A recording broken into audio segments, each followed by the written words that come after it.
The Turkana are a Nilotic people native to the Turkana County in northwest Kenya, a semi-arid climate region bordering Lake Turkana in the east, Pokot, Rendile, and Samburu people to the south, Uganda to the west, and South Sudan and Ethiopia to the north. They refer to their land as Turkan. The actual name, Turkana, is something of a mystery, with the most commonly ascribed meaning being a corruption of Turkwen, which means cave people, or Aturkan, which means cave land. As there are no caves in present-day Turkana land, at least east of the Ugandan border, they must have migrated from elsewhere. This much is certain, as each of the 19 sections of the Turkana agree that their recent origins lie to the west of their current homeland.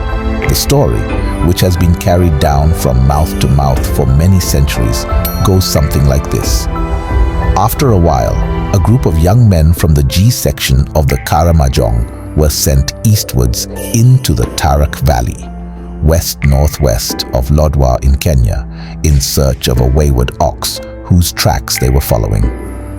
They wandered far from their people and finally met a solitary old G woman called Nyachi, who was gathering fruit.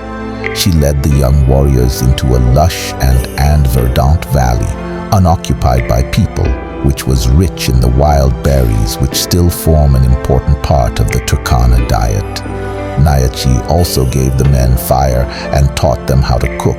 Impressed with the area, the men talked other young people into joining them, and together they moved in with their livestock. Nyachi divided the men into territorial sections, the basis of Turkana society today, and became the mother heroine of the Turkana. Ever since, the Turkana and Jia have been allies. The Turkana entered Turkana Basin from the north as one unit of the Ateka Confederation.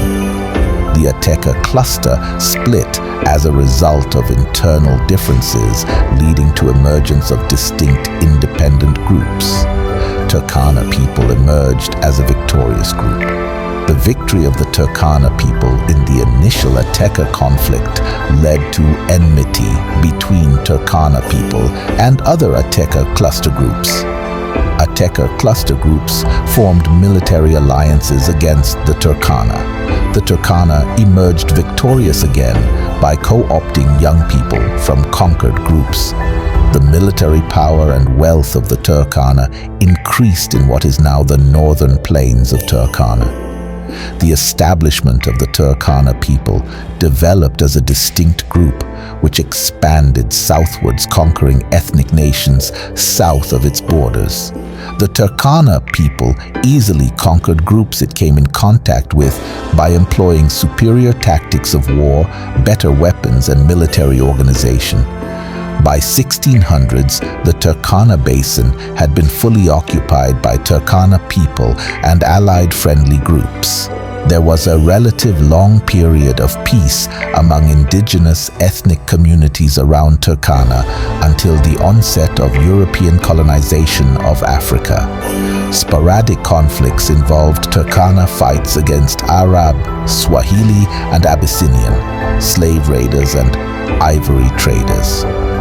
European colonization brought a new dimension to conflict with Turkana, putting up a lasting resistance to a complex enemy, the British. The Turkana put up and maintained active resistance to British colonial advances, leading to a passive presence of colonial administration. By the outbreak of World War I, few parts of Turkana had been put under colonial administration.